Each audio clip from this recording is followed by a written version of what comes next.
অদ্ভুত ব্যাপার।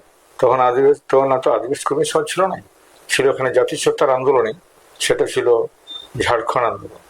এবং ঝাড়খণ্ড আন্দোলন তখন বিশাল তুঙ্গে। আমাদের তখন জাতীয় অস্ত্র থাকতো কাঁড়, বাঁশ, তীর, ধনুক আর লড়াই। তখন পুরো ভরা যৌবন ছিল সিপিএম। সিপিএম বিরুদ্ধে কারো কথা বলার অধিকার নাই, কংগ্রেস নাই, কোনো দল নাই, একমাত্র ঝাড়খণ্ড মুক্তি মোর্চা আন্দোলন করতাম। কারণ আমাদের ইচ্ছে তখন মেদিনীপুর, বাঁকুড়া, পুরুলিয়া ছিল তিনটা জেলা।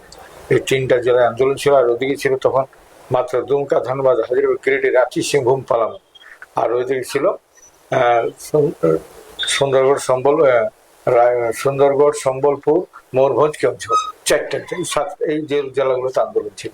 আর তখন কোন ছেলে কে যে কখন কোন সময় কিভাবে বলেছে কালো পাহাড়ের কারণটা অজিত মাহাতো জিন্দাবাদ, কেউ জানে না। কেউ বলেছে এই অভিধাটা কেমন লাগে, কালো পাহাড়ের কালো? এটা আমার কিছু নাই, একটা তো পরিষ্কার কথা, একটা নেতৃত্বের, যেমন আজকে দিশম গুরু শিবু সোরেন, সেমনি কাউকে অনেক কিছু বলে, ভারতবর্ষের অনেক নেতার কাছে কিছু কিছু বলে, সেগুলো আমাকেও সেরকম বলে এখানে। আজকে যেমন আদিবাসী কমিশন যে মূল মানটা বলে, মূল খুঁটি বলে, তেমনি এটা কে বলেছে এটা তাও জানি না, স্লোগানটা চালু হয়ে গেছে। তা অজিত মাহাতো মানে আন্দোলন, আমরা সবাই জানি অজিত মাহাতো মানেই ভাইরাল। তো এই যে আন্দোলনের সূত্রপাত সেই আপনার ছাত্রাবস্থা থেকে, যখন আপনি মদের বিরুদ্ধে আন্দোলন শুরু করছেন, সদ্য সিপিএম ক্ষমতায় এসেছে, আপনি রাইটার্স অভিযান করছেন বেকারদেরকে নিয়ে, সেই সময়ের লড়াইটা দেখুন।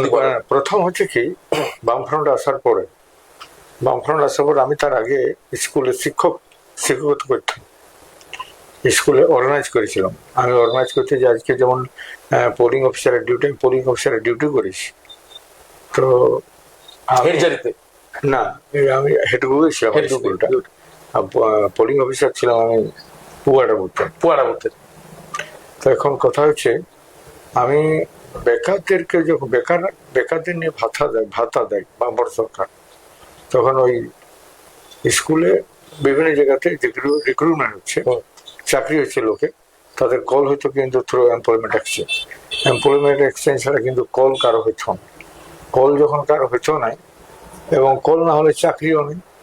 তো সব দিনই তো আছে যে রাজনীতির দল, সেই রাজনীতির দল কিন্তু নিজের লোকের ওরা করে, কল করে, চাকরি করে। আমাদের কিন্তু কারো হয় না, লোকের দিশা হয় বোধহয় কল বেড়ে। আজকে যেমন ইন্টারভিউ হচ্ছে, দমের লোক ইন্টারভিউ দিচ্ছে, ভ্যাকেন্সি কম, আর লাখ লাখ লোক ইন্টারভিউ দিচ্ছে। তখনও ছিল এমপ্লয়মেন্ট অফিস থেকে, এক্সচেঞ্জ থেকে নাম যাবে, তবে সেখানে মানে ইন্টারভিউতে কল পাবে। তো সেই সময় আমি বেকারদেরকে একটা আন্দোলন করেছিলাম। সেই বেকারদেরকে আন্দোলন করে এটা অভূতপূর্ব। আমি 1 মাস আসছিলাম, তখন আমার হেডগুলোর ঘর 8 আনা লাগতো, গাড়ি ভাড়া 8 আনা লাগতো এখানে আসার, আর যাবার সময় 8 আনা লাগতো। আর এইখানে 1 টাকার খাইতাম, মানে মহারাজার হোটেল ছিল পুরুলিয়া ট্যাক্সি স্টেশন, ওই মহারাজার হোটেল 1 টাকার খাইতাম, মানে 2 টাকার খরচ হতো। আমি সকাল আসতাম আর বেলা 2টায় যেতাম। একটাই বাস ছিল আমার গ্রাম থেকে, শ্রীরাম বাস সার্ভিস। এই যে বেকারদের আন্দোলন, এটা আমরা দেখেছি 2009 সালে যখন শিক্ষক নিয়োগ নিয়ে একটা তুমুল প্যান্ডামোনিয়াম তৈরি হলো পুরুলিয়া জেলায়। আপনি জেলে গেলেন শিক্ষকদের নিয়োগের হয়ে আন্দোলন করতে। ওটা 2009 সালে ছিল, ঠিক। তখন মানে ব্যাপারটা ছিল যে আমাদের এখানে লোকের চাকরি হলো না, বহিরাগতর বেশি চান্স হয়েছে, এর বিরুদ্ধে আন্দোলন ছিল। সিট হয়নি বোধহয়, কিছু একটা ছিল না, ওখানে হয় নাই। ওখানে ওটা শুধু নয়, সিট তো হইলই নাই, ওদের তো কোনো হবে না। ওখানে তো আমরা জানি যে এখানে এরকম করছে, এইদিকে কিছু ছিল কল পাচ্ছে, ওইদিকে কল হইলো না, এদিকে কল হলো না, কিছু ছিল কলই হইলো না। এই বিষয়ে মাওবাদী বন্ধ ছিল খুব সম্ভবত, ও তো আমার খেয়াল নাই। তবে আমি এখানে এই চিত্তরঞ্জন স্কুল ছিল যাদের মানে ইন্টারভিউ, তাদেরকে আমি বাইর করে দিলাম। আর বার করার পরে মানে পুলিশ গেল, পুলিশে আমাদেরকে অ্যারেস্ট করলো। এই হলো ঘটনা, ওই শুরু হইলো আর কি আন্দোলন। আমরা দেখেছি বরাবরই শাসক বিরোধী হিসাবে অজিত মাহাতোর একটা বিরাট ভূমিকা থাকে, যে শাসকে থাকে তারই বিরোধিতা করেছেন। আমরা দেখেছি বামফ্রন্ট যখন ছিল, অজিত মাহাতো একটা প্রমিনেন্ট ফিগার। যখন তৃণমূল জমানায় এলো, তারপরে আপনি ধীরে ধীরে সক্রিয় রাজনীতি থেকে সরে গিয়ে সমাজ আন্দোলনের সঙ্গে যুক্ত হয়ে পড়লেন এবং সেখানেও দেখেছি এইবারের ভোটে আপনার একটা তুমুল সরকার বিরোধিতা, আপনার সরকার পক্ষ বিরোধিতা, এটাকে কিভাবে ব্যাখ্যা করবেন? এটা হচ্ছে পরিষ্কার কথা, এটা তো আমার জীবনের সংগ্রামের যে প্রতিরোধ আর প্রতিবাদ, এরা আমার এগেনস্টে প্রশাসনিকভাবে। এর আগে ডাইরেক্টলি ইনডাইরেক্টলি আমার কিছু সম্পর্ক ছিল, কারণ আমি 4 টাইমস 4বার আমি মমতা ব্যানার্জির সাথে বসেছি বিভিন্ন জায়গাতে, 4বার বসেছি। যে অভিষেক আজকে আমার বিষয়ে বিষোদ্গার করছে সেই অভিষেকের সাথেও বসেছি। আমার যাওয়া কর্তব্য আছে, যারা আজকে রুলিং শাসক দলে আছে তাদের যারা নেতৃত্ব দিচ্ছে তার কাছে যাওয়াটা তো আমার কর্তব্য, অন বিহাফ অফ আদিবাসী কর্মী সমাজ কিংবা অন বিহাফ অফ কর্মী আন্দোলন। আমি গেছি সবার কাছে। আমি যখন এই 20 সেপ্টেম্বরে আগের বার রেল টাকা হয়েছিল আপনাদের মনে আছে, 5 দিন, সেই 5 দিন রেল টাকার পরে আমার সাথে ওদের একটা ভার্চুয়াল মিটিং হয়। ভার্চুয়াল মিটিং এ আমাদেরকে সরকারিভাবে আমাদেরকে নিয়ে যাওয়া হয় আমাদের বিসিডাব্লিউ অফিস কলকাতা শর্ট লেখে। আমরা সেখানে আলোচনা করি এবং কথা হয়, ওরা আমাদেরকে বলে 1.5 মাসের মধ্যেই হয়ে যাবে। আমি বড় আশায় থাকলাম, এত বড় মিটিং হলো, সরকারিভাবে হলো, বড় বড় অফিসার আছে, আইএস অফিসার আছে, কিচ্ছু হলো না। তখন আর কি পুরো আবার আন্দোলন নামলাম এবং পরবর্তীকালে আবার আন্দোলনের মধ্যে এই গত 20 সেপ্টেম্বর ছিল একটা অন্যতম আন্দোলন। এবং সেই 20 সেপ্টেম্বরের আগে আমি সমস্ত, যেটা ধরুন হাইকোর্ট অসাংবিধানিক বললো, বেআইনি বললো, না বেআইনি বলেছে, কিন্তু সেখানে আমি কেস করেছি এবং কেসটাতে আমার কাছে অর্ডার আছে যে আপনি শান্তিপূর্ণ আন্দোলন করতে পারেন, কিন্তু এইটাকে রেল টেকা নয়। হ্যাঁ, রেলটাকে শান্তিপূর্ণভাবে বুঝতে পারেন, আচ্ছা, এটা লেখা আছে। কিন্তু এখানে এসপি চামচাগিরি করে আর ভুল ব্যাখ্যা এক্সপ্লেন করে আর উল্টা পাল্টা বলেছে। আর 9 নম্বরে পরিষ্কার লেখা আছে। তো আমি কথা দিয়েছিলাম তো আমি শান্তিপূর্ণ আন্দোলন করবো। 20 সেপ্টেম্বর আপনি কোথায় ছিলেন সেদিন? 20 সেপ্টেম্বর আমাকে তো অ্যারেস্ট করলো। আমি যে রাস্তায় যাবো সে রাস্তায় মানুষও চলে না। কোন জায়গায়? ওরা আমি ছিলাম একদম হাঁটা রাস্তায় যাচ্ছি তো, কাঁসাই নদী, তখন তখন ভাদ্র মাস না, জল ছিল, সে মানে প্যান্ট খুলে আর পার হয়েছি আর আসছি আমি সেইখানে। আস্তে আস্তে একটা ফোন আইলো, আর ফোনটার পরে আমাকে ট্যাগ করলো না কি করলো। কোন জায়গায় ওটা? ওটা হয়েছিল কুরসিলার এই দিকটাতে, কাঁসাই নদীর তীরে। এমনি কোথায় রাখলো আপনাকে? আমাকে নিয়ে গেল ইয়েতে, গেস্ট হাউসে ছিল, কি বলে আমাদের পুলিশ লাইন। তাহলে অ্যারেস্ট করেন নাই? আমাকে অ্যারেস্ট মানে আমাকে তো ওটা তো ইকুয়াল অ্যারেস্ট, কেন আমাকে তো কাছে কথা বলতে দেয় নাই, আমার ফোন নিয়ে নিয়েছে তো কেউ।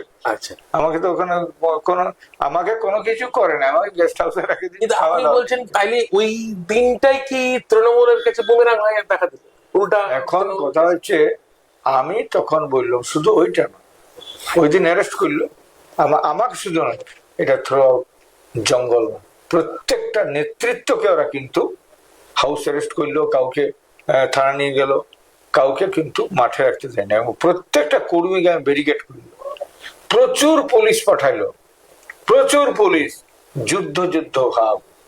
আমাদের কোস্টারে যেখানে আমাদের 3 বারের রেল টেকা হইলো, ওইখানে কি করেছে, ওখানে একটা মক ডিল হইলো, ওখানে ওখানে সেল ফাটানো হয়েছে, ওখানে যা একটা আতঙ্কের পরিবেশ তৈরি করলো। ওই আতঙ্কের পরিবেশের পরে আর চারদিকে প্রচার করছে পুলিশ প্রশাসন সরকার পক্ষে, আর প্রত্যেক গ্রামে গ্রামে হইলো মার্চ, নুন মার্চ, একদম পুরা মানে লং মার্চ করছে, লং মার্চ করছে। তো লং মার্চ করতে করতে লোক ঘর থেকে বেরোচ্ছে, দেখছে তোমার পুলিশ, লোকে বলছে তাহলে তো, আর প্রচার হয়েছে, তোমার পেপার দিচ্ছে, তাহলে কর্মীদেরকে অ্যারেস্ট করার জন্য, কর্মীদেরকে শাসন করার জন্য, কর্মীদেরকে করতে দিব নাই। তার পেপার খুব লিখছে যে না এবারে রেল টেকা করতে দেওয়া হবে না। এইরকম করতে করতে আমাদের সাথে একটা সত্যিকারের কনফ্রন্টেশনে চলে। এই কনফ্রন্টেশন তো আপনারই লাভ। আমার লাভ ক্ষতি আমি তা বুঝি নাই, কিন্তু আমি আমার আন্দোলনে আছি। আর যদি আপনার ওই আন্দোলন না হয় তাইলে কি আপনার ছেলে বিজেপির টিকিটটা পেত? তারপর আমি তো টিকিট আশা নয় করি, আর টিকিট ভোটে দাঁড়াবে এটা আমার আশা নাই। না তো হঠাৎ করে তাহলে হঠাৎ- কিভাবে সিদ্ধান্ত হয়? মানে ওই কথা থেকে অন্য কোথায় চলে এলো। হ্যাঁ। কথাটা দেখুন, মানে প্রাসঙ্গিকতা থাকছে না আপনার কথা। প্রাসঙ্গিকতা মানে কি দেখুন, ওইটা আমি তো ভোটে দাঁড়াবার জন্য যাই, আমার হচ্ছে আন্দোলনটাকে মানুষের কাছে পৌঁছানো। হ্যাঁ। এত অত্যাচার হলো, হ্যাঁ। পুরা জিউদারু গ্রামের লোককে ধরে ধরে ঘর থেকে হুড়কাতাড়ে লোককে মারলো, বাইর করলো, প্রচুর অত্যাচার চললো। শিশু, বৃদ্ধ, বৃদ্ধা কেউ বাদ যায় না। আমাদের বড়াম গায়ে আরো কি, আমরা যখন বললাম মশাল মিছিল হবে গায়ে গায়ে প্রতিরোধ করো, মশাল মিছিল আজ তোকে কোথাও কেস হয় না, কেস করে দিল আমাদেরকে, বাঁচে বাঁচে কেসটা হইলো আমাদের। তো এইরকম ভাবে করতে করতে একটা পুরাপুরি ডাইরেক্ট এসপি দায়িত্ব নিল। তার মানে এসপি কে বুঝতে পারলি, এসপি অন্য কিছু হোক না হোক, পুলিশ তো হচ্ছে সরকারের মুখ। টিএমসি সরকার মানে তো পুলিশই বুঝাচ্ছে, পুলিশ সব কিছু করছে। আমাদেরকে কোনো রেল স্টেশন যাওয়া হইলো না, যাতে দিল না, তার আগে অ্যারেস্ট করলো, সবকে ব্যারিকেড করালো, রেল গুলা বন্ধ করা হইলো চারদিকে। এবং আমাদের 18টা সাইকেলকে, মানুষটাকে পাইলে কি করতো জানি নাই, সাইকেল গুলোকে তো মারলো কেন, সমস্ত হেডলাইট গুলা মানে গুঁড়া করে দিল, মোটরসাইকেল গুঁড়া করে দিল। কেন গুঁড়া করলো? আশ্চর্য ব্যাপার, তাহলে মানুষটাকে কত মারত। তো এই ধরনের দেখা গেল যে এরা আমাদের আন্দোলনের প্রতি অশ্রদ্ধা, জাতি আন্দোলনটার উপর অশ্রদ্ধা এবং কর্মী জাতির উপর ঘৃণা, এবং সেইটা কার, এর মাঝে সরকার কাছে চলে যাচ্ছে। আজকে টিএমসি সরকার আমাদের কাছে যতই বলুক যে আমরা ওকে ট্রান্সফার করলাম, ট্রান্সফার নয়, ওকে পুরস্কার দেওয়া হয়েছে। ও তো একদম ছিল এখানে চামচা সব করে বালির টাকা খাওয়া, সবকিছু ওরই দোষ ছিল। তো ধরুন আপনারা তারপরে যেটা করলেন, নো ভোট টু টিএমসি সরাসরি ঘোষণা 8 অক্টোবর ঘোষণা করি। 8 অক্টোবর সন্ত্রাস সেপ্টেম্বর পরে, হ্যাঁ 8 অক্টোবর পুলিশ সন্ত্রাস বিরুদ্ধে বিশাল মিছিল, বিশাল মিটিং, যে লোকটা দেখা যায় না, সেই মিটিং এ ঘোষণা করলো একটিও ভোট দেওয়া হবে না টিএমসি। না এই ঘোষণায় এদের গোলমাল হয়ে গেল। আর আমিও বুঝি নাই অজিত মাহাতো এটা বললে যে এদের কত ক্ষতি হবে, আমাদের কি লাভ হবে, মানে সত্যি মনে হচ্ছে না। পুরা চারটা জেলাতে, 4টা জেলা নেই যেখানে কর্মীরা আছে, কর্মী অধ্যুষিত এলাকায় আমার বক্তব্যটাকে মানুষ গ্রহণ করেছে এবং ওদের উপর বিতৃষ্ণা হয়েছে।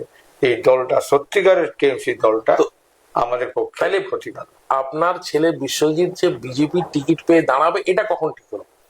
এটা ঠিকই করি নাই। আমরা যখন 5-6 ফেব্রুয়ারি 2026 কেনকেচে পাহাড়ে আমাদের ধর্ম জড়ু আছে প্রতি বছর, আর সেইখানে আমি নতুন কিছু ঘোষণা করি। আচ্ছা, তো এইখানের যে ঘোষণা তাকে কিন্তু রেজলিউশন নিতে হয়, আর তাকে 3টা সেন্ট্রাল কমিটি আছে, তো 3টা স্টেটের, উড়িষ্যা, আমাদের ঝাড়খণ্ড, ওয়েস্ট বেঙ্গলের সমস্ত নেতৃত্ব ওখানে জড়ো হয় এবং আলাপ আলোচনার মাধ্যমে সিদ্ধান্ত আসে যে আমরা এইখানে পুরুলিয়া জেলার সিদ্ধান্তটাকে বা স্টেটের সিদ্ধান্তটাকে আমরা সেন্ট্রাল কমিটি মানিয়ে নিল। এবং সেই দিন আমরা ঘোষণা করল যে টিএমসি কে ভোট নয়, কিন্তু অন্যান্য রাজনৈতিক দল যদি আমাদের পক্ষে কিছু বলে, যেমন যদি কুরমালিকে 8ম তফসিলে নিয়ে আসার চেষ্টা করে, তাও আমরা বললাম যে 8ম তফসিল ভুক্ত না, এরা এসটির ব্যাপারে বলতে পারে নাই। কেন? যে রাজ্যের মানুষকে এরা মানে আদিবাসী করবে, সেই রাজ্যের অর্থাৎ সংশ্লিষ্ট রাজ্যের সরকার যতক্ষণ না পাঠাচ্ছে প্রপোজাল, ওরা করতে পারবে না। ওরা করে নাই। কিন্তু এই ডিসিশনটা কখন হলো? ওইখানে হচ্ছে। তখন আমরা বললাম যে আপনার যদি আলটিমেটাম দিলাম বিজেপিকে যে আপনারা যে বিজেপি সরকার যদি, যেহেতু কেন্দ্রে আছে, এরা যদি করতে পারে তাহলে আমরা কিন্তু এদের কথাই ভাববো এবং খুলিয়াম সাপোর্ট করবো। ওই কথাটা বললাম, কথাই নমরকুমা কেনকেচে পাহাড়। ব্যাপারটা কখন ঠিক হলো? তারপরে হলো ওইখানের পরে আমাদেরকে কিন্তু এরা সুযোগটাকে গ্রহণ করলো, বিজেপি দল আমাদেরকে এরা নিয়ে যায় আমাদের সেন্ট্রাল মন্ত্রীর, কেন্দ্রীয় মন্ত্রীর সাথে বসায়। কেন্দ্রীয় মন্ত্রী আমাদেরকে আবার দিল্লিতে নিয়ে যায়। দিল্লিতে আমাদের অমিত শাহের সঙ্গে বসে, অমিত শাহের সাথে আলোচনার সময় মানে আমাদের কথা হয়, উনি কথা দেন যে কুড়মালি ভাষাকে অষ্টম তফসিলভুক্ত করার আমি। তো উনি কি তখনই বললেন যে পদ্ম ছাপাই দাঁড়াতে হবে? না, আমি তখন বলেছি কি আমাকে ওরা অফার করেছে, বলছে আমরা পার্টিতে দাঁড়াতে পারবো না। তো তখনই অফার করেছিল, আপনি বললেন পার্টি থেকে দাঁড়াতে পারবো না। এই তাহলে ডিসিশনটা চেঞ্জ কি করে হলো? ডিসিশনটা চেঞ্জ হলো, মানুষ জনগণ বলছে দাদা ভোটে দাঁড়াতে হলে জিততে হবে। হ্যাঁ ভোটে দাঁড়ানো তাহলে জিততে হবে। হ্যাঁ, কারণ আপনি তো এর আগে অনেকবারই হ্যাঁ, নির্বাচন তাহলে জিততে হবে। তো এখন কথা হচ্ছে কি সবাই বলছে তাহলে ফুল ছাপটাই পদ্ম ছাপাটা। তখন তো ধরুন ছেলেরা যখন বললো তখন ফটো খুলে ছেলে তো জোর গলায় বলছে জয় শ্রীরাম, হ্যাঁ, হ্যাঁ, আপনি কি আস্তে আস্তে বলছেন মনে মনে? না না না, ওরা দেখুন এখানে যেমন আমাদের জ্যোতির্ময় মাহাতো, হ্যাঁ জ্যোতির্ময় মাহাতো ইয়াতে মিটিং, কলকাতায় মিটিং ব্রিগেড গ্রাউন্ডে আগে সবার আগে বলেছিল জয়গড়। হ্যাঁ, জয়গরাম তো নিশ্চয়ই, জয়গরাম তো নিশ্চয়ই। জয়গড় তো আমার ধ্বনি। হ্যাঁ, এবার আমি একটা কথা, বলছি যেমন শোনো, ছেলে বলছে জয় শ্রীরাম, আপনি কি আস্তে আস্তে বলবেন না জয় না না শ্রীরাম? না না, এখন কথা হচ্ছে একটা কে কি বলছে সেটা দেখুন, রাজনীতি তো সবার করার নিজস্ব অধিকার আছে, নিজস্ব অধিকার আছে। নিশ্চয়ই। আমি জাতিসত্তার লড়াই করছি, হুম। এবং জাতিসত্তার লড়াই আর রাজনীতির লড়াইটা তফাৎ আছে। তা আপনি বলেছিলেন রামকে পুরাবার কথা। রামকে পুরাবার নাই কথা বলছি। যদি রাবণ পুরা হয় তাহলে রামকে পুরাবো। হ্যাঁ, এ কথা তো রাবণের উপর এত মানে সিম্পাথি কেন আপনার? না, রামের উপর না, আসলে রাবণের উপর। রাবণের উপর সিম্পেথির কথা বলার না, এটা একটা আমার ব্যক্তিগতভাবে আছে, যেমন ব্রাহ্মণ্যবাদ রাবণ তো নিজেই ব্রাহ্মণ। কথাটা বলছি, হ্যাঁ যে ও কিন্তু একটা কথা হচ্ছে ও কেন বলেছে আর ও কি বলছে এ নিয়ে আমি বলছি না। আসল হচ্ছে আজকে বিভিন্ন আজকে মানে আমরা দেখছি ভালো ভালো লেখকরা লিখছে হুম। যে আদৌ রামায়ণটা বাস্তব কিনা। না না, বাস্তব বাস্তব সেটা তো পরের গল্প। মহাকাব্য না। তো নিশ্চয়ই, মহাকাব্য নিশ্চয়ই। কাব্যিক ক্যারেক্টার, হ্যাঁ। কাব্যিক চরিত্র। সাহিত্যিক চরিত্র। ভারতবর্ষটা এমন দেশ হ্যাঁ। যেখানে কাব্যিক চরিত্রকে ভগবান বলা হয়। অবশ্যই। তো কল্পিত দেবতা, কল্পিত ভগবান, কল্পিত চরিত্রকে কেউ যদি ভগবান করে, হুম। সেইখানে আমার ব্যক্তিগত জীবনে হুম। আজকের সায়েন্সের যুগে যারা মানে চাঁদে যাচ্ছে, যারা মঙ্গল গ্রহে যাচ্ছে, সেখানেও কিন্তু সূচনা যখন করে তখন একটা নারকেল ফাটায়। হুম। এটা তো আমি কুসংস্কার মনে করবো সায়েন্টিস্টদের মাঝেও। ওটাই কোনটা করে না নিশ্চয়ই সেটা আপনার যেদিন আপনার বিশ্বাস। যেদিন খেলা হুম। কোথায় কোথায় খেলা হলো না, হুম। তার জন্য দমের রাজায় মানসিক হলো, হুম। ডর দিল, হ্যাঁ। এগুলো তো কুসংস্কার। কুসংস্কার আপনার। তো এইগুলো আমার এই যে ব্যক্তিগত জীবন, যে কুসংস্কারটাকে আমি না কেন না, গ্রহণ আমি যে করছি না? রাবণের কথাটাই আসে। হ্যাঁ, তো সেইখানে রাবণকে আপনার এত সিম্পাথি। রাবণ, এই শুনুন, এই ইতিহাস সম্পর্কে আমার অত ধরে গভীর আমার যাওয়া না। কিন্তু একটা কথা আছে, ও সেদিনটা ওইখানে লড়াই করেছিল যখন, হ্যাঁ। তখন সেই লড়াইটা ছিল ওর বিরুদ্ধে, এবং ওই বিরুদ্ধে লড়াইটাকে আমি রামও তো রাবণের বিরুদ্ধে লড়াই করেছে। সেটার জন্য তো বলেছিলাম। সেদিন একটা কথা হয়েছিল, যেদিন আরো তো অনেক ইতিহাস আছে, তাহলে ওই ইতিহাসটা বলতে গেলে এখন রামায়ণ নিয়ে বুঝতে হবে। আচ্ছা। ওই ইতিহাস বলা যাবে না, এখন অনেক কিছু না আছে। আপনি ব্রাহ্মণ্যবাদ, রাবণ কিন্তু নিজেই ব্রাহ্মণ। না না না, বিশ্বশ্রবার ছেলে, না না, পুলস্ত্যের নাতি। ব্রাহ্মণ ছিল না, তাহলে কি? ব্রাহ্মণত্ব অর্জন করেছিল, যেমন বিশ্বামিত্র ছিল। না, বিশ্বশ্রবা তার বাবা। না না, ওটা আমি জানি। বিশ্বশ্রবা মুনির ছেলে তো জন্মগত ভাবে ওটা জানি। ও কিন্তু ব্রাহ্মণত্ব গ্রহণ করেছিল, আমি এরকম প্রমাণ আছে আমার কাছে, অত দিকে যাব নাই। কিন্তু ও আমি রামের এগেনস্টে, মানে রাম একটা কল্পিত চরিত্র, রাবণও তো তাই। সেটাই যদি হয়তো হবে। রাবণ কল্পিত। আর এই যে মা দুর্গাকে ব্লাউজ পরাতে গেছিলাম, আপনার কখনো মনে হয় যে এই কথাটা ফালতু বলেছিলাম, বলা উচিত হয়নি আমার? না না, এগুলো তো কুসংস্কারের বিরুদ্ধে। দেখুন, এগুলো আমি যখন বলেছিলাম তখন আমি একটা কথা বলেছিলাম, যে আমি আপনাদেরকে প্রথমেই বলেছিলাম, হ্যাঁ। কোনো আমার হিন্দু ধর্মের প্রতি কোনো রকম ভাবে আঘাত দিবার নাই। যারা শুনছেন তারা কিন্তু এটা আমি আঘাত দেওয়ার জন্য বলছি না, আমি আমার জাতিসত্তার জন্য আমার জাতিরাকেই বলছি। তাহলে আপনি প্রচার করছেন কেন? আমার ঘরে মিটিং হচ্ছে, রাজা বলছে রাজার মাকেও ঘরে ডাকবো। হ্যাঁ বলে। আমি আমার লোককে বলছি না, আমার ছেলেটা ভুল করছে, তো সেই ছেলেটা বলবো না, তাকে কানমোলাও দিতে পারি। তা আমি আমার জাতি সত্তার জন্য তাকে শিক্ষা দিচ্ছি যে আমাদের কিন্তু প্রকৃতির পূজারী, আমরা প্রকৃতি পূজা করি, আমরা কিন্তু মানে সত্যিকারে যদি বলা হয় তো আমরা কিন্তু করি না। কিন্তু আমি এটা কখনো বলি না, আমি ওদের আঘাত দেওয়ার জন্য একবারও বলি না, একটুকু কখনো বলি না। কিন্তু এইটাকে প্রচার করছে কিছু লোকে। সেটার উদ্দেশ্যটা কি? প্রচার করছে আমাকে ব্লেম দেওয়ার জন্য করছে ওটা। আপনাকে ব্লেম মানে আপনার ছেলেকে টার্গেট করা হচ্ছে কি?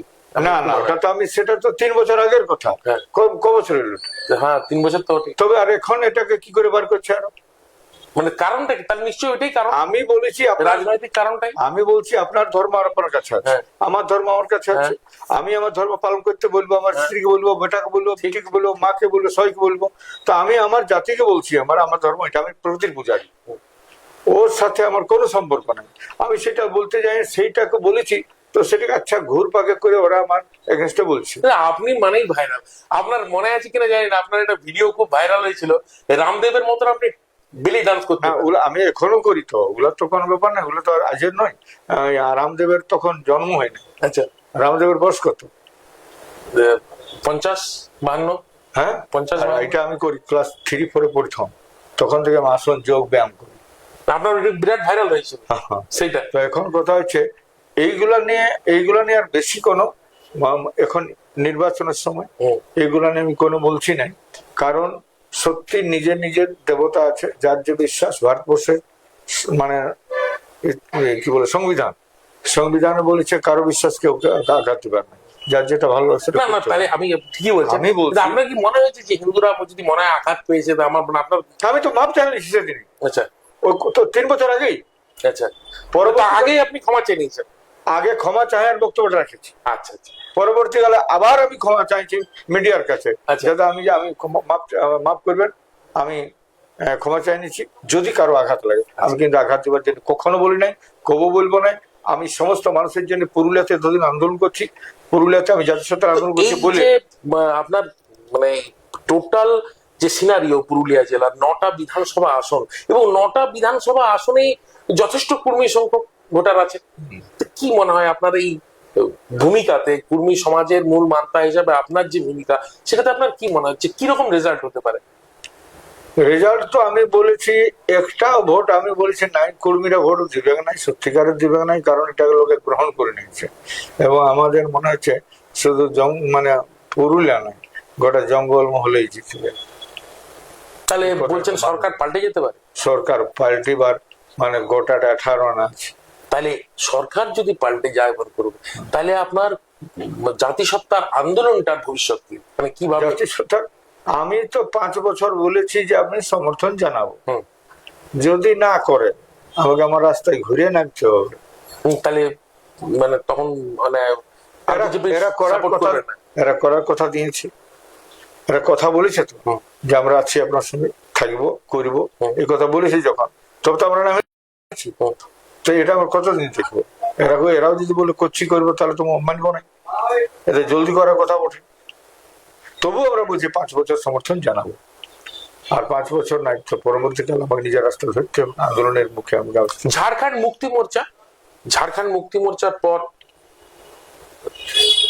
আপনি এলেন আজসুতে, তার মাঝে এসেছিলেন ঝাড়খণ্ড বিকাশ মোর্চাতে। না, আমি ঝাড়খণ্ড মুক্তি মোর্চা অজিত করেছিলাম। আর ঝাড়খণ্ড মুক্তি মোর্চা অজিত, ওটা বোধহয় আপনার ফান্ডিং ঠিক মতো হয়নি বলে পারলেন না। তো তারপরে আপনি চলে এলেন সরাসরি জাতিসত্তার আন্দোলনে, সক্রিয় রাজনীতি থেকে সরে নিয়ে। তো দুটোকে কিভাবে আপনি দেখছেন, আপনার রাজনৈতিক জীবন আর আপনার সমাজ আন্দোলনের জীবন? দেখুন, কোন আন্দোলনই কিন্তু রাজনীতির সঙ্গে যুক্ত না হলে সম্ভব নয়।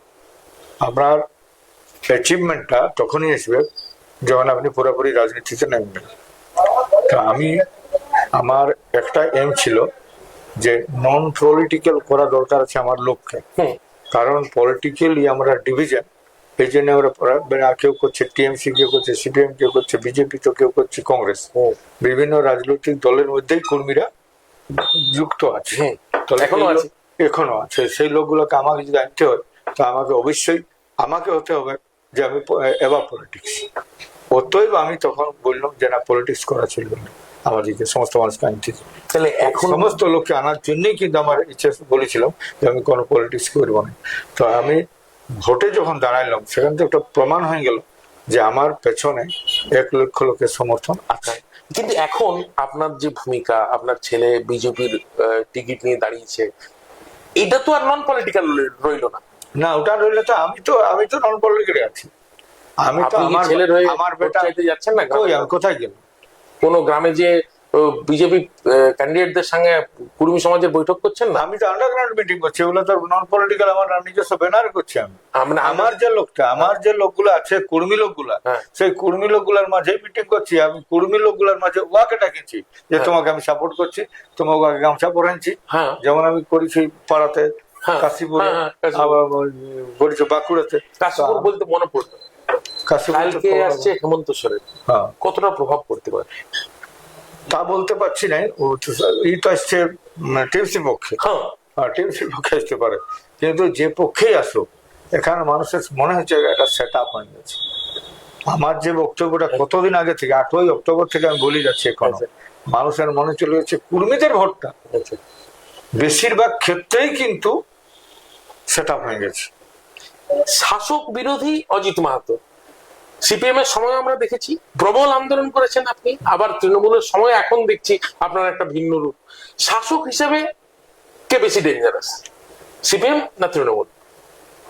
না, এখন কথা হচ্ছে আমার উপর অত্যাচার সবাই করেছে। যেমন একবার আমাদের একটা প্রোগ্রাম ছিল, তারিখটা 22শে সেপ্টেম্বর 1994 সাল।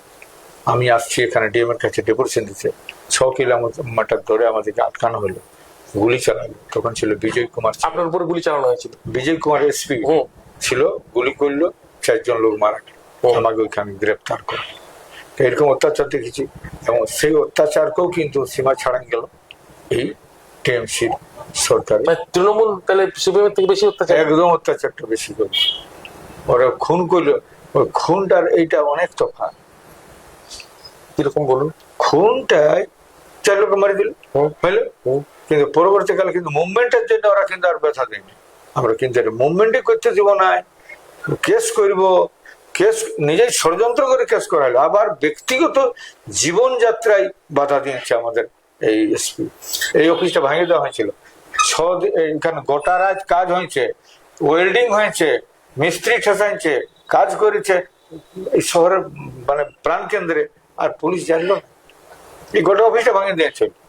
আমি সেটাকে আবার পুনর্নির্মাণ করলাম। তো এটা কে করেছে? এসপি। আপনার কি মনে হয় মানে এটা মানে কুর্মী সমাজের উপর শাসক দলের এতটা রাগ থাকার কারণ? কারণ পরিষ্কার কথা, ওরা চাইছে, আমি যখন বললাম, আমি যখন সরাসরি বিরুদ্ধে বলছি, তখন আমাকে বিরুদ্ধে আমি যখন যে না একে কোনোতে সাপোর্ট করবো না, ওদের উপর যখন আমরা তুলে নিলাম পুরো ইয়েটা, তখন আমাকে ওরা অত্যাচার করার জন্য বিভিন্ন ষড়যন্ত্র করতে হলো, কিন্তু আমাকে করতে পারে না আমার মাস বেশ জনাধারের জন্য। এই জনাধার সবদিনই আমার জনাধার আছে বলেই কিছু করতে পারি না, নাহলে আমাকে আজ ঘর ঢুকতে হচ্ছে। ঠিক বলেছেন, কালো পাহাড়ের কালো নেতা, তার পেছনে জনগণ রয়েছে, এটাই তিনি বলছেন। এবং তিনি যা প্রেডিকশন করছেন তা যদি সত্যি হয় তাহলে জঙ্গলমহল জুড়ে কিন্তু পরিবর্তনের হাওয়া বইছে। অনেক ধন্যবাদ আপনাকে, আপনার অনেক মূল্যবান সময় আমাদেরকে। জোহার, জয় গরম, নমস্কার।